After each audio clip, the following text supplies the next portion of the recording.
Welcome to news alerts. ప్రధాని నరేంద్ర మోదీని Russia అత్యున్నత పురస్కారం వరించింది. The order of Saint Andrew the apostle అవార్డుతో రష్యా ఆయనను గౌరవించింది. రష్యా భారత్ మధ్య వ్యూహాత్మక భాగస్వామ్యాన్ని బలోపేతం చేయడంలో ఆయన చేసిన కృషికి గాను ఈ అవార్డును ప్రకటిస్తున్నట్లు రష్యా తెలిపింది. మోదీ మెడలో పుతిన్ ఆ మెడలను వేశారు. ఇందుకు సంబంధించిన వీడియో సోషల్ మీడియాలో వైరల్ గా మారింది.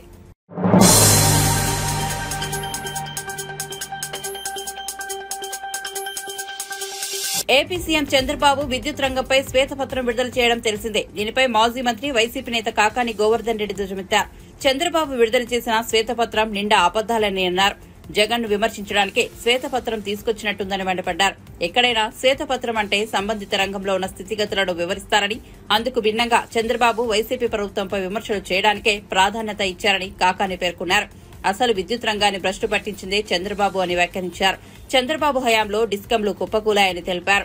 రాష్ట ప్రయోజనాలను పట్టించుకోకుండా విద్యుత్ ఒప్పందాలు చేసుకునేది ఎవరు, చంద్రబాబు కాదా అని ప్రశ్నించారు. సౌర విద్యుత్ ధరలు బాగా తగ్గిపోయిన స్థితిలో కూడా యూనిట్ 7 రూపాయలకు చెల్లించేలా ఒప్పందం చేసుకున్నారని ఆరోపించారు.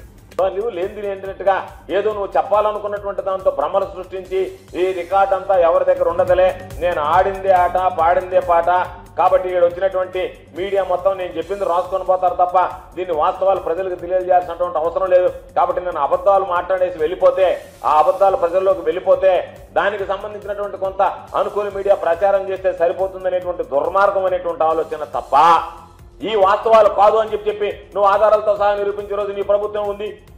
కాబట్టి గత ప్రభుత్వంలో పంపిణీ సంస్థలకు సంబంధించి ట్రాన్స్కో కానీ జెన్కో కానీ అప్పుల విషయంలో కూడా మాట్లాడదాం, దాని గురించి కూడా మాట్లాడాడు. జగన్మోహన్ రెడ్డి గారికి పరిపాలన చేతకాలేదు కాబట్టి అప్పుల కుప్ప చేశాడు అన్నాడు. నువ్వు ఎంత సమర్థవంతుడువో, నీ పరిపాలన ఏ విధంగా ఉండిందో, నువ్వు ఎన్ని అప్పులు చేసావో, నీ హయాంలో ఎంత అప్పులు కుప్పలయ్యాయి అనేటువంటి దాని గురించి కూడా మనం మాట్లాడుకోని వస్తే 2014 మార్చి నాటికి బకాయిలు ఎంత ఉన్నాయి? 29,551 కోట్లు ఉన్నాయి. అంటే నువ్వు ముఖ్యమంత్రి అయ్యేటప్పుడు, రాష్ట్ర విభజన జరిగి నువ్వు ముఖ్యమంత్రి అయ్యేటప్పటికి మనకు వచ్చినటువంటి అప్పుల వాటా 2014 మార్చి నాటికి 29,551 కోట్లు. తమరు దిగిపోయేటప్పటికి, చంద్రబాబు నాయుడు పదవి కాలం పూర్తి చేసుకుని ముఖ్యమంత్రిగా దిగిపోయేటప్పటికి ఉన్నటువంటి అప్పులు ఎంత? 86,215 కోట్లు. అంటే నువ్వు ఎక్కే నాటికి 29,550 కోట్లుంటే, దిగే నాటికి 86,215 కోట్లుంటే తమరి హయాంలో జరిగినటువంటి అప్పులు, తమరు తెచ్చినటువంటి అప్పులు ఆ విద్యుత్ రంగంలో అక్షరాల 56,663 కోట్ల రూపాయలు. అంటే దాదాపుగా వృద్ధి రేటు సగటున అప్పుకు సంబంధించినటువంటి వృద్ధి రేటు చూస్తే 24%. దిక్కులేనటువంటి పరిస్థితుల్లో డిస్కంలు కుప్ప కూలిపోయాయి. బకాయిలు పెట్టడం, బయట వడ్డీలకి అప్పులు తేవడం, తర్వాత వాటికి చెల్లించకపోవడం, దాదాపుగా ఈరోజు నేను చెప్తున్నా, నేను బాగా చేశానని సొంత డబ్బా కొట్టుకోవడం కాదు, నీ హయాంలో చేసినటువంటి అప్పులు, నీ హయాంలో డిస్కంలు కుప్పకూలినటువంటి విధానం. జగన్మోహన్ రెడ్డి గారి హయాంలో తమరిచ్చినటువంటి మొత్తాన్ని చూస్తే 86,215 కోట్లు 1,22,518 కోట్లకు పెరిగింది. అంటే ఒకసారి లెక్క వేస్తే నువ్వు ఉన్నటువంటి అప్పులను ఏ విధంగా పెంచుకుంటూ పోయావు అనేటువంటిది కాంపౌండ్ యాన్యువల్ గ్రోత్ రేట్ ప్రకారం చూస్తే 36,300 కోట్ల రూపాయలు జగన్మోహన్ రెడ్డి గారి హయాంలో పెరిగితే, నీ హయాంలో 24% అప్పులు పెరిగితే, జగన్మోహన్ రెడ్డి గారి హయాంలో పెరిగినటువంటి అప్పుల శాతం 7.3%. కాబట్టి దానికి ప్రకారం మనం ఏదైనా సరే వేసుకునేటప్పుడు సిఏజీఆర్ ప్రకారం వేసుకోవాలి. సిఏజీఆర్ ప్రకారం లెక్క చేస్తే తమ హయాంలో ఉన్నటువంటి 24%, ఇక్కడ ఉన్నటువంటి 7.3% ఉన్నటువంటి వ్యత్యాసాన్ని గమనించి, అదేవిధంగా డిస్కంల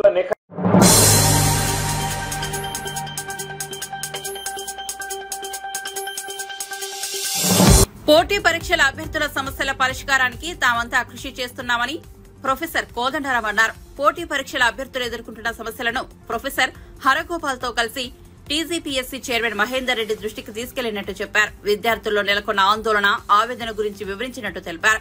గ్రూప్ 1 మెయిన్స్ కు 1:100 నిష్పత్తిలో ఎంపిక చేయాలనే అభ్యర్థుల డిమాండ్ను సైతం కమిషన్ దృష్టికి తీసుకెళ్లినట్లు వివరించారు. ఈ మేరకు కోదండరాం ఓ వీడియోను విడుదల చేశారు.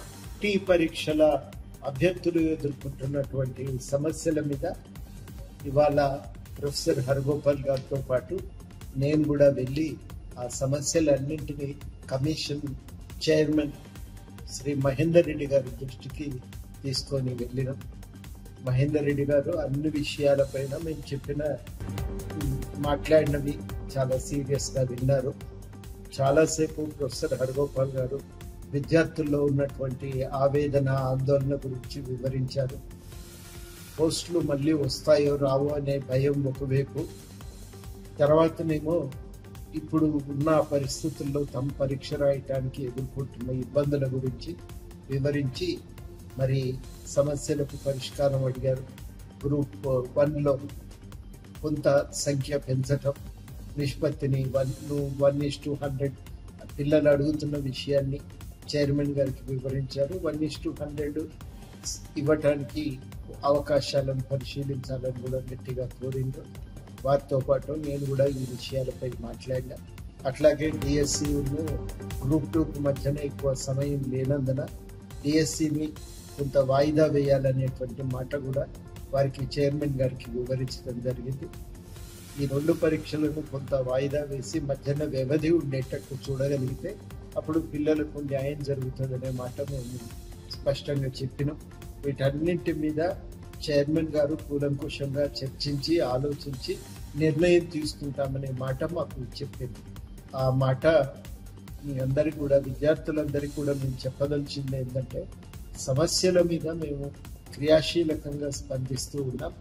సమస్యల స్వభావాన్ని బట్టి, దాని తీవ్రతను బట్టి ఎప్పటికప్పుడు దానిపై స్పందిస్తూనే ఉన్నాం. ఎక్కడ కూడా ఎవరము ఇదివరకు ఉన్నటువంటి నిరుద్యోగుల సమస్యల పట్ల ఇదివరకున్న నిబద్ధతలు తేడా లేదు. తప్పకుండా ఆ విషయాలపై మా వంతుగా మాకు తోచిన కృషి పరిష్కారానికి, నిరుద్యోగుల సమస్యల పరిష్కారానికి మాకు తోచిన కృషి మేము చేస్తూనే ఉన్నాం. తప్పకుండా మా వంతుగా మా బాధ్యతను నిర్వర్తిస్తామని కూడా ఈ సందర్భంగా హామీ ఇస్తున్నాం.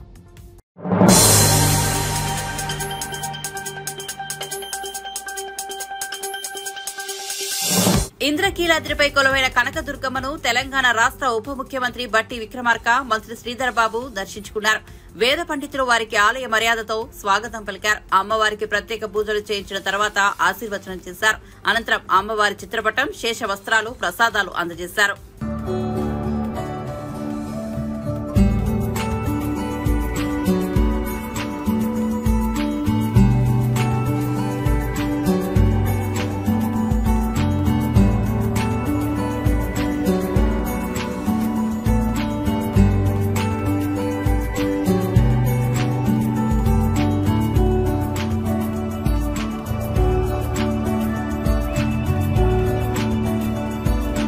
ఎన్నో ఆశలతో, కోరికలతో, ఆకాంక్షలతో ఏర్పడినటువంటి తెలంగాణ రాష్ట్రం సుభిక్షంగా ఉండాలని, తెలంగాణ ప్రజలందరూ కూడా మంచి భవిష్యత్తుతో ప్రపంచవ్యాప్తంగా కూడా వారు నిష్ణాతులుగా ఎదగాలని చెప్పి, అమ్మవారి ఆశీస్సులు రాష్ట్రానికి కావాలని చెప్పి వారిని కోరటం జరిగింది.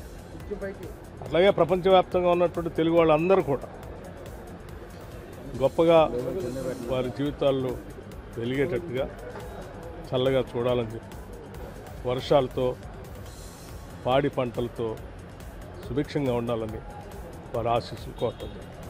నమస్కారం.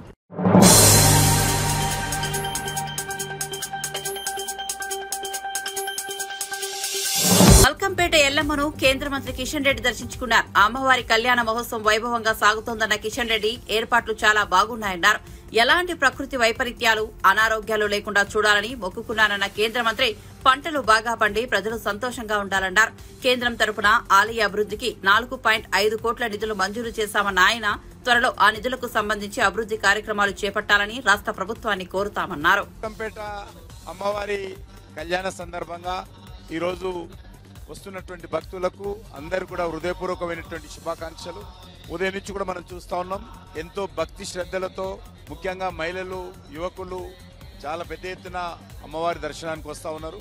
దేవాలయ కమిటీ తరఫున కూడా చాలా మంచి ఏర్పాట్లు చేయడం జరిగింది. పోలీసులు కూడా మంచి ఏర్పాటు చేశారు. అందరికీ ధన్యవాదాలు. నేను ఈ సందర్భంగా అమ్మవారిని కోరేది ఒకటే, మంచి వర్షాలు రావాలి, మంచి వ్యవసాయము, మరి పాడి పంటలతో ప్రజలందరూ సుఖ సంతోషాలతో ఉండాలి. ఏ రకమైనటువంటి ప్రకృతి వైపరీత్యాలు రాకూడదు, ఏ రకమైనటువంటి అనారోగ్యం రాకుండా అన్ని వర్గాల ప్రజలు కూడా సుఖ సంతోషాలతో ఉండే విధంగా అమ్మవారు మనందరిని ఆస్వాదించాల్సిందిగా కోరుతా ఉన్నాం. అదేవిధంగా కేంద్ర ప్రభుత్వం నుంచి కూడా ఒక 4.5 కోట్ల రూపాయలు ఈ దేవాలయ అభివృద్ధి కోసము మరి మంజూరు చేసి ఇవ్వడం జరిగింది. త్వరలోనే దానికి సంబంధించినటువంటి డెవలప్మెంట్ పనులు కూడా వెంటనే ప్రారంభించాల్సిందిగా రాష్ట్ర ప్రభుత్వాన్ని కోరుతా ఉన్నాను.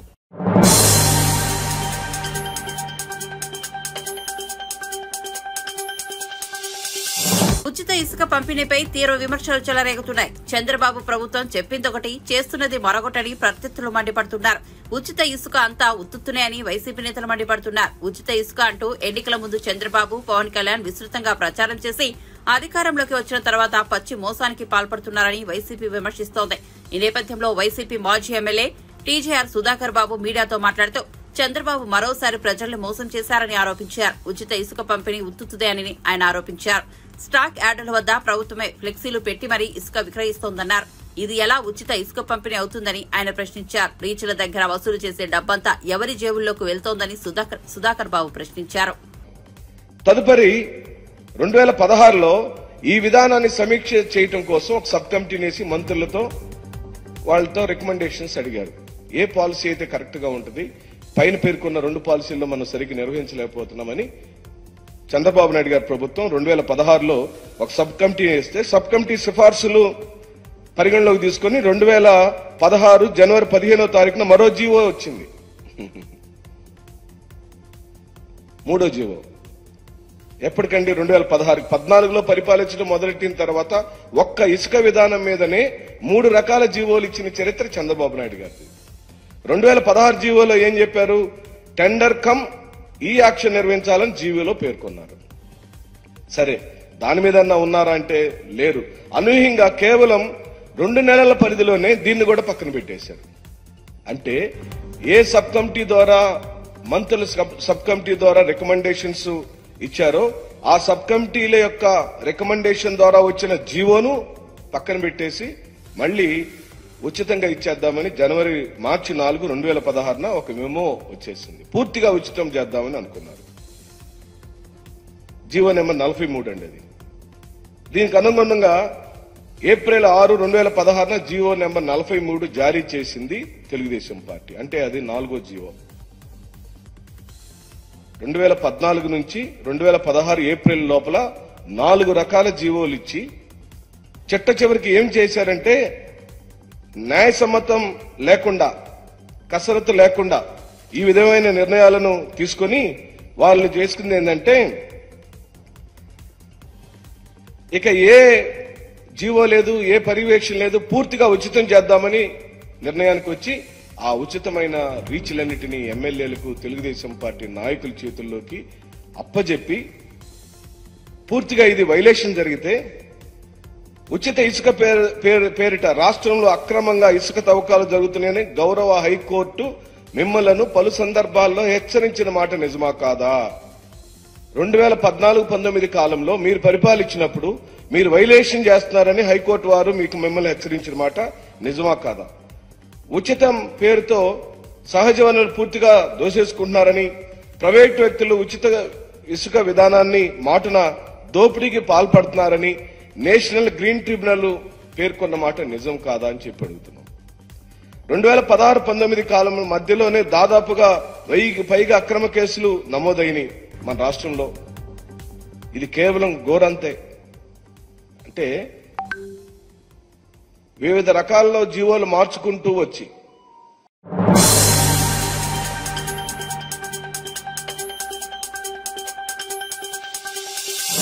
ఏపీలో కాంగ్రెస్ పార్టీ ఏనాడో భూస్థాపితమైందని, అలాంటి పార్టీ ఇప్పుడు చంద్రబాబు నాయకత్వంలో పనిచేస్తుందన్నారు వైఎస్ఆర్సీపీ అధికార ప్రతినిధి కనుమూరి రవిచంద్రారెడ్డి.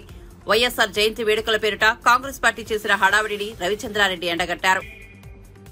మంగళగిరిలో సాయంకాలం పూట ఒక సమావేశాన్ని షర్మిల గారి కోరిక కోసం నిర్వహించడం జరిగిందో ఆ సంస్మరణ సభలో ఉండవల్లి గారు, కేవీపీ గారు, మరి కొంతమంది నాయకులు మాట్లాడుతూ రాజశేఖర రెడ్డి గారితో వారికి ఉన్న అనుబంధం, ఆయన చేసిన మంచి పనులు, వాటి గురించి మాట్లాడడం జరిగింది.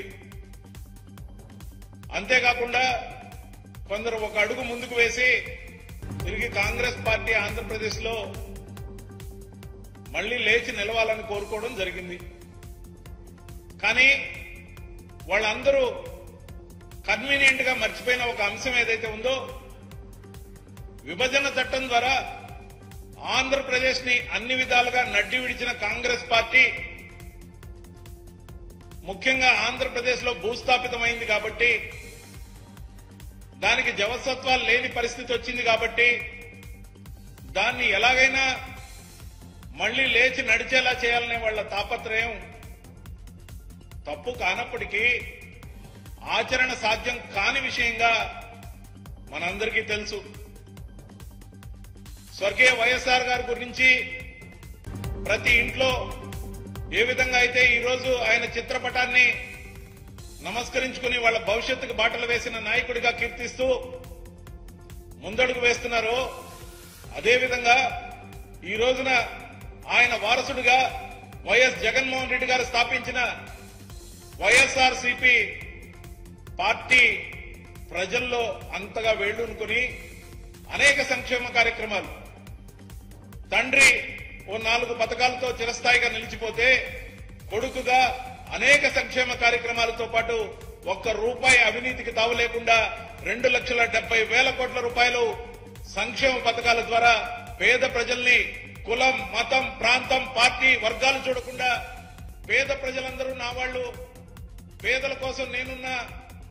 వైఎస్ఆర్ గారు ఆ రోజుల్లో 2 అడుగులు మీకోసం ముందుకు వేస్తే 4 అడుగులు ముందుకు వేసి మిమ్మల్ని నడిపిస్తా అని చెప్పిన మాట నిలబెట్టుకున్న వైఎస్ జగన్మోహన్ రెడ్డి గారు ప్రజల మనస్సుల్లో గొప్పగా ఉన్నారు. ఎలక్షన్ మాయాజాలం అంటారా? అది ఎన్డీఏ మాయాజాలం. దాంట్లో ఏం జరిగిందో లోతులకి ఈ దశలో వెళ్లకపోయినప్పటికీ ప్రజలందరికీ అర్థమవుతోంది. ముఖ్యంగా ఏ మాయ చేసి గెలిచారో, ఏం చేసి గెలిచారో ప్రజలందరూ చర్చించుకుంటూనే ఉన్నారు. ఇది ఒక నిరంతర సబ్జెక్ట్. వచ్చే ఎలక్షన్ వరకు కూడా దీని మీద ప్రజల్లో చర్చోపచర్చలు జరుగుతూనే ఉంటాయి. కానీ కాంగ్రెస్ పార్టీ అన్ని విధాలుగా నష్టపరిచిన ఆంధ్రప్రదేశ్ లో వారసత్వం కోసం ఇంట్లో ఏదో తగాదా ఉందని కోపంతో బయటకు వచ్చి నానా మాటలు మాట్లాడి వైఎస్ జగన్మోహన్ రెడ్డి గారి గురించి మాట్లాడకూడని మాటలు అనేకం మాట్లాడిన షర్మిల గారిని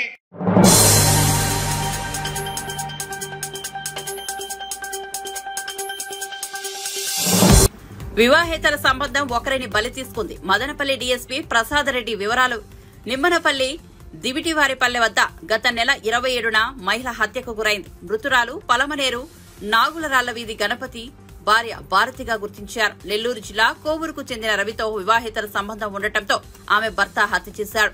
CI Sadgurudu, SI Lokesh Reddy Nimmanapalli cross లో నిందితుడిని అరెస్ట్ చేశారు. దాంట్లో ఇన్వెస్టిగేషన్ లో భాగంగా మన జిల్లా ఎస్పీ గారు కృష్ణారావు గారి ఆదేశాల మేరకు మదనపల్లి రూరల్ సిఐ గారు, నిమ్మనపల్లి ఎస్ఐ లోకేష్ రెడ్డి వాళ్ళ టీం అంతా ఒక బృందంగా ఏర్పడ్డారు. ఈరోజు మన నిమ్మనపల్లి క్రాస్ లో ముద్దాయిని అరెస్ట్ చేయడం జరిగింది. గణేష్ అతని పేరు, అలియాస్ గణేష్ అంటారు. ఇతని పలమనేరు టౌన్. ఇతనికి 9 సంవత్సరాల క్రితం భారతితో వివాహం జరిగింది. అమ్మాయి కూడా చిత్తూరు జిల్లానే. వీళ్ళకి వివాహ జీవితంలో ఇద్దరు పిల్లలు కూడా సంతానం అయినారు. 2 మగ పిల్లలే. కొంతకాలం కిందట ఈ ఇద్దరి మధ్య విభేదాలు తలెత్తినాయి కాబట్టి తరచూ గొడవపడేవారు. ఈ గణేష్ ఎవరైతే ఉన్నారో ముద్దా ఈ కేసులో పెద్దగా పనిచేసేవాడు కాదు, తాగడం తినడం పనిచేస్తున్నట్టు అమ్మాయి గొడవపడి ఒక 1 year బ్యాక్ నెల్లూరు జిల్లా కోవూరు తీసుకుపోయింది. అక్కడ కోవూరులో రవి అనే వ్యక్తికి ఖచ్చితంగా ఉంటుంది అమ్మాయి.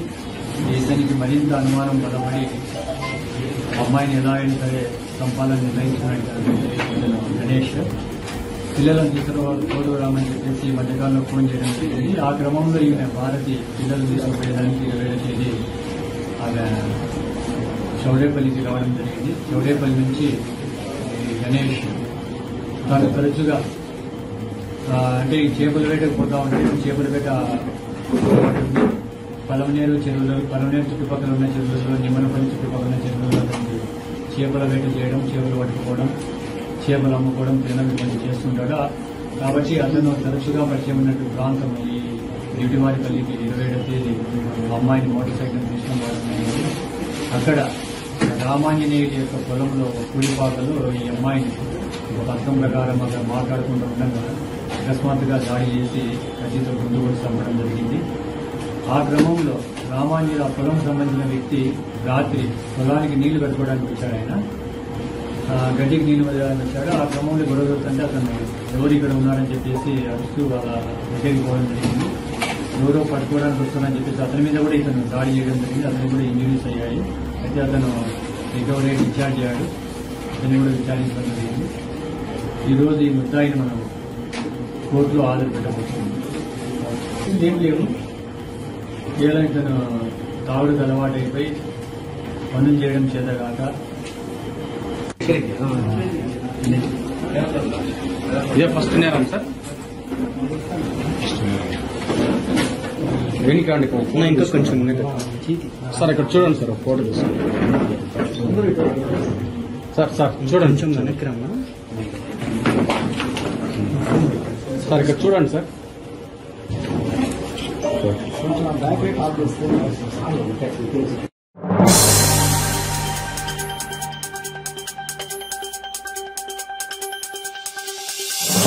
నిరుద్యోగులు వాస్తవాలు తెలుసుకోవాలని తాము బాధ్యతతో ప్రతి సమస్యను పరిష్కరిస్తున్నామని ఎమ్మెల్సీ బల్మూరు వెంకట్ కోరారు.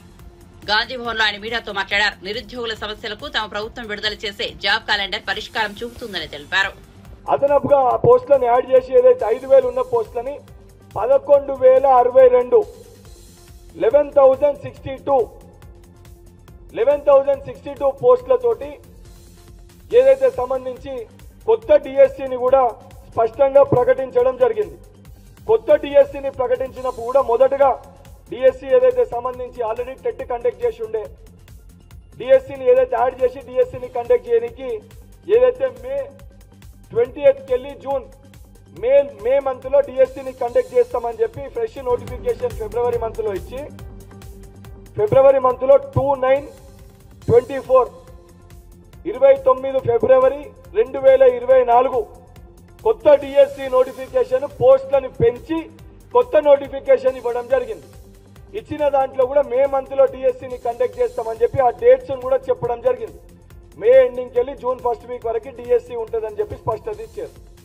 ఇచ్చిన తర్వాత కొంతమంది స్టూడెంట్స్ ఏదైతే గతంలో టెట్ ఎగ్జామ్ టఫ్గా ఉండే టెట్లో క్వాలిఫై కాలేకపోయినామో సుమారు మరొకసారి కొత్త టెట్ని మీరు కండక్ట్ చేస్తే అడిషనల్గా ఒక 3-4 లక్షల మంది అప్లై చేసుకొని డిఎస్సికి అర్హత పొందుతామని చెప్పని ఆ రోజు ఏదైతే డిఎస్సికి ఈరోజు అర్హత కలిగిన అభ్యర్థులు కానీ సంబంధించిన విద్యార్థి నాయకులు యువజన నాయకులు అందరి రిక్వెస్ట్ మేరకు సరే ఏదైతే సంబంధించి మరొకసారి టెట్ నిర్వహిస్తామనే ఉద్దేశంతో డిఎస్సిని పోస్ట్ పోన్ చేసి ఆ రోజు ఏదైతే డిఎస్సి స్లాట్స్ ఉన్నాయో మే జూన్లో ఏదైతే ఉన్న డిఎస్సి స్లాట్స్ లో టెట్ని నిర్వహించడం జరిగింది. ఈయన అసలైన విషయం దాగుంది. ఆ రోజున్న డిఎస్సిని పోస్ట్ పోన్ చేస్తూ టెట్ని ఆ పాత డిఎస్సి డేట్లలో టెట్ని నిర్వహించడం జరిగింది. టెట్ని నిర్వహించి చాలా స్పష్టంగా ఏదైతే గత ప్రభుత్వానికి చిత్తశుద్ధి లేక 4,500 పాఠశాలల్ని మూసేస్తే 100% గ్రామీణ ప్రాంతంలో ఉన్న ప్రతి బలహీన వర్గాల విద్యార్థులకి మెరుగైన విద్యను అందించాలని ఒక సంకల్పంతో ఆ పాఠశాలను ఏదైతే పునరుద్ధరించాలని ఒక సంకల్పంతో ప్రభుత్వం తీసుకొని తక్షణమే ఆ పాఠశాలని ప్రారంభించి ఏదైతే అకాడమిక్ ఇయర్ లోపల స్టార్ట్ అయిన ఒక నెల లోపల టీచర్స్ రిక్రూట్ చేయాలని ఒక సంకల్పంతో ప్రభుత్వం నిర్ణయం తీసుకొని డిఎస్సిని కండక్ట్ చేయాలని చెప్పి ఇప్పుడు మనకున్న డిఎస్సి డేట్స్ ఏవైతే జూలై 18కి వెళ్ళి ఆగస్టు 5th అంటే జూలై మంత్ లో సుమారు జూలై ఆగస్టు మంత్ లో ఎగ్జామినేషన్ డేట్స్ ఉంటాయని చెప్పి చెప్పడం జరిగింది. సో ఈ ప్రాసెస్ అంతా జరుగుతున్న క్రమంలో ఇది పోస్ట్ పోన్ అవుతుందని చెప్పి ఆలోచన అంటే పోస్ట్ పోన్ చెయ్యరు అనే ఒక భావనతోటి టీజీపీఎస్సీ ఆ రోజు డేట్స్ ని ప్రకటించింది. సో ఇది పోస్ట్ పోన్ అయినాక డిఎస్సి గ్రూప్ 2 అనేది దగ్గర వచ్చింది. ఇది పోస్ట్ పోన్ అయినాక మొదట్లో డేట్స్ ప్రకటించినప్పుడు అంతా క్లియర్ గా క్లారిటీతో ఉంటే మధ్యలో ఏం ఎగ్జామ్స్ లేకుండే. కానీ ఏదైతే ఈ డేట్స్ పోస్ట్ పోన్ అయ్యి డిఎస్సి పోస్ట్ పోన్ అయినాక మళ్ళీ సమస్య ఉత్పన్నమైంది. డిఎస్సి పోస్ట్ పోన్ అయినాక గ్రూప్ 2కి డిఎస్సికి ఒక రోజు గ్యాప్ వారం రోజుల గ్యాప్లను ఎగ్జామ్స్ నిర్వహిస్తామని చెప్పి లాస్ట్ ఇయర్ జరిగిన ప్రాబ్లం అనేది రిపీట్ అయింది. రిపీట్ అయినప్పుడు సరే దాన్ని ఆలోచించి గతంలో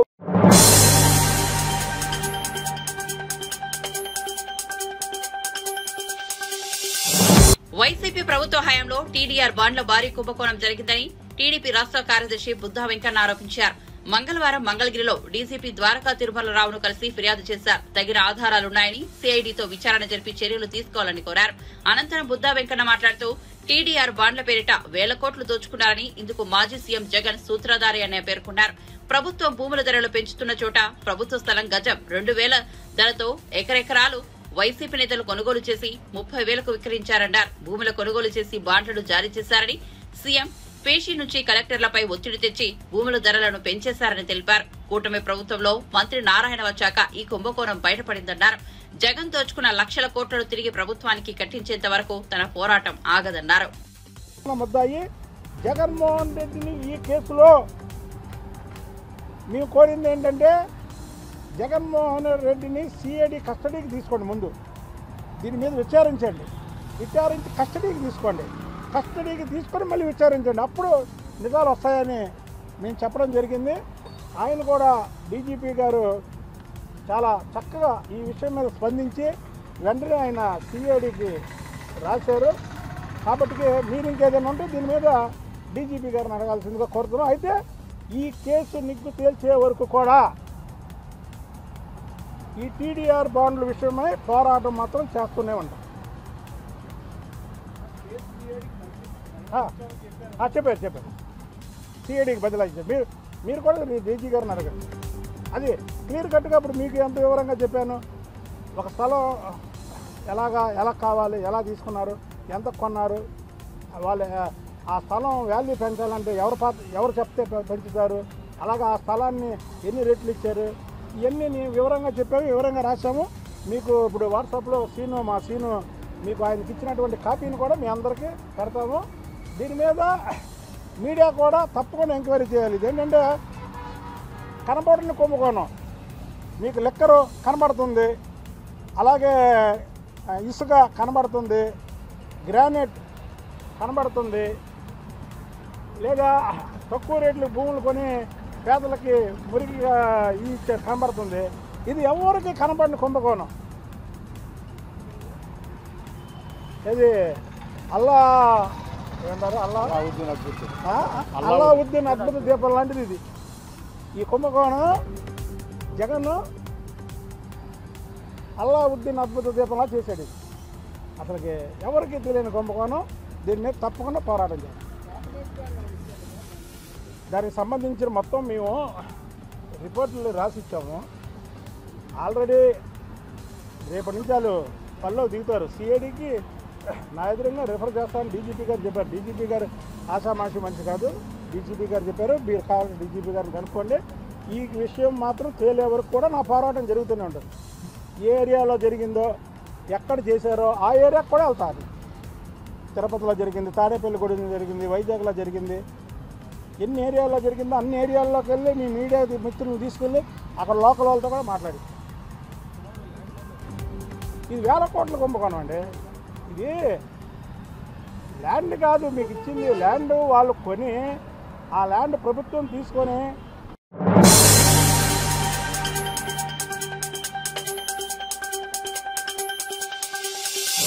గత బీఆర్ఎస్ ప్రభుత్వంలో సీఎం కేసీఆర్ మంజూరు చేసిన 8 మెడికల్ కాలేజీలకు మెడికల్ కౌన్సిల్ ఆఫ్ ఇండియా అనుమతులు నిరాకరించిందని బీఆర్ఎస్ మాజీ ఎమ్మెల్యే పెద్ది సుదర్శన్ రెడ్డి తెలిపారు. గద్వాల, నారాయణపేట, ములుగు, వరంగల్, మెదక్, యాదాద్రి భువనగిరి, రంగారెడ్డి, మేడ్చల్, మల్కాజ్గిరి జిల్లాలో మంజూరు చేసిన మెడికల్ కాలేజీల అనుమతులు నిరాకరించడం కాంగ్రెస్ ప్రభుత్వ వైఫల్యమేనని ఆయన స్పష్టం చేశారు. తెలంగాణ భవన్లో పెద్ది సుదర్శన్ రెడ్డి మీడియాతో మాట్లాడారు. కేవలం ఎమ్మెల్యేలు, ఎమ్మెల్సీల చేరికపైనే దృష్టి తప్ప ఏ ఒక్క అంశం ఇవాళ తెలంగాణ రాష్ట్రంలో ముందు వల్లేదు. ఇవాళ దేశంలో కూడా ఒకసారి భారతీయ జనతా పార్టీ గురించి కూడా ఆలోచిస్తే 156 మెడికల్ కళాశాలలు ఇచ్చిళ్ళు, 156 నర్సింగ్ కళాశాలలు ఇచ్చిళ్ళు. తెలంగాణకు ఒక కళాశాల కూడా ఇవ్వని బీజేపీ పార్టీ కూడా సిగ్గుపడాలి. ఈ రాష్ట్రం నుంచి ప్రాతినిధ్యం వహిస్తున్న కేంద్ర మంత్రి గారు కిషన్ రెడ్డి గారు, బండి సంజయ్ గారు కూడా ఆత్మవిమర్శ చేసుకోవాలి, సిగ్గుపడాలని చెప్పి ఈ సందర్భంగా బీఆర్ఎస్ పార్టీ డిమాండ్ చేస్తా ఉన్నారు. దీనికి పూర్తిగా ముఖ్యమంత్రి రేవంత్ రెడ్డి గారు, కాంగ్రెస్ పార్టీ, బీజేపీ పార్టీ ఇద్దరు కేంద్ర మంత్రులు దీనికి బాధ్యత వహించాలని చెప్పి ఈ సందర్భంగా మేము డిమాండ్ చేస్తూ ఉన్నాం. ఎందుకంటే ప్రతి మెడికల్ కళాశాల ఎస్టాబ్లిష్మెంట్ కోసం కేసీఆర్ గారి ప్రభుత్వము దాదాపుగా 300 కోట్ల రూపాయలు వెచ్చించింది. డబ్బులన్నీ కూడా ఖర్చు అయినాయి, వసతులన్నీ కూడా అందుబాటులోకి వచ్చినాయి, అన్ని రకాల రాష్ట్ర ప్రభుత్వ అనుమతులన్నీ అయిపోయినాయి. వీళ్ళు అన్నీ అయిన తర్వాత కూడా నేషనల్ మెడికల్ కౌన్సిల్ వాళ్ళు గత 6 నెలల నుంచి జరిగేటువంటి ఇన్స్పెక్షన్ రిపోర్ట్స్ ఒకసారి రివ్యూ చేస్తే ప్రతి నెలవారీ ఇన్స్పెక్షన్ రిపోర్ట్స్లో వాళ్ళు చాలా స్పష్టంగా ఏ నెలకు ఎలాంటి అనుమతులు పొందాలో చాలా స్పష్టంగా వాళ్ళు సకాలంలో నోటీసులు మెమోలు ఇష్యూ చేసినప్పుడు కూడా రాష్ట్ర ప్రభుత్వం తరఫున ఇప్పటి వరకు కూడా నేషనల్ మెడికల్ కౌన్సిల్ను ఒక్క మంత్రి గారు కానీ లేదా వైద్యాధికారులు కానీ ఇప్పటి వరకు ఢిల్లీకి పోలేదంటే ఎంత దుర్మార్గమైనటువంటి పాలన జరుగుతుందో కాంగ్రెస్ పార్టీ ఒకసారి ఆలోచన చేయాలని చెప్పి మీ ద్వారా నేను మరొకసారి విజ్ఞప్తి చేస్తూ, ఇవాళ 8 మెడికల్ కళాశాలలో చేయవలసినటువంటి రిక్రూట్మెంట్ ఏదైతే ఉన్నదో ఆ రిక్రూట్మెంట్ విషయంలోనే రేవంత్ రెడ్డి గారి ప్రభుత్వం వైఫల్యం చెందింది. ఆ రిక్రూట్మెంట్ సకాలంలో చేయనందున మాత్రమే మేము ఈ కాలేజీలను అనుమతులను తిరస్కరిస్తున్నామని చెప్పి నిన్న మెయిల్ రూపంలో 8 మెడికల్ కళాశాలల యొక్క ప్రిన్సిపల్స్కి వచ్చినటువంటి మెయిల్ ఒకసారి మీరు పరిశీలన చేస్తే నిజం కూడా కాంగ్రెస్ పార్టీ ప్రభుత్వము, రేవంత్ రెడ్డి గారి ప్రభుత్వము సిగ్గుపడాలని చెప్పి నేను మరొకసారి కోరుతూ, ఇప్పటికైనా వెంటనే సమీక్ష చేయండి, వెంటనే ఢిల్లీకి వెళ్ళండి. మీరు ఢిల్లీలో వారం రోజులు ఉన్నారు కానీ ముఖ్యమంత్రి రేవంత్ రెడ్డి గారు ఒక్కనాడైనా 8 మెడికల్ కాలేజీల అనుమతుల కోసం సంబంధిత మంత్రినో అధికారులను మీరు సంప్రదించకపోవడం అనేది దురదృష్టం అని చెప్పి ఈ సందర్భంగా నేను మరొకసారి తెలియజేస్తూ ఉన్నాను. ముఖ్యంగా మిత్రులారా, వరంగల్లో హెల్త్ సిటీ అత్యద్భుతంగా నిర్మాణం చివరి దశకు వచ్చింది. ఇవాళ కాంగ్రెస్ పార్టీ ప్రభుత్వం వచ్చిన తర్వాత ఆడ కాంట్రాక్టర్ మొత్తం మూల్యముట చదువుకొని ఎక్కడ పనులైనా ఆపేసిండు. కాంట్రాక్టర్ వెళ్ళిపోయింది. ముఖ్యమంత్రి గారి స్టేట్మెంట్స్, మంత్రులు ఇచ్చే స్టేట్మెంట్స్ చూసి వరంగల్ జిల్లా ప్రజలు ఆందోళన చెందుతా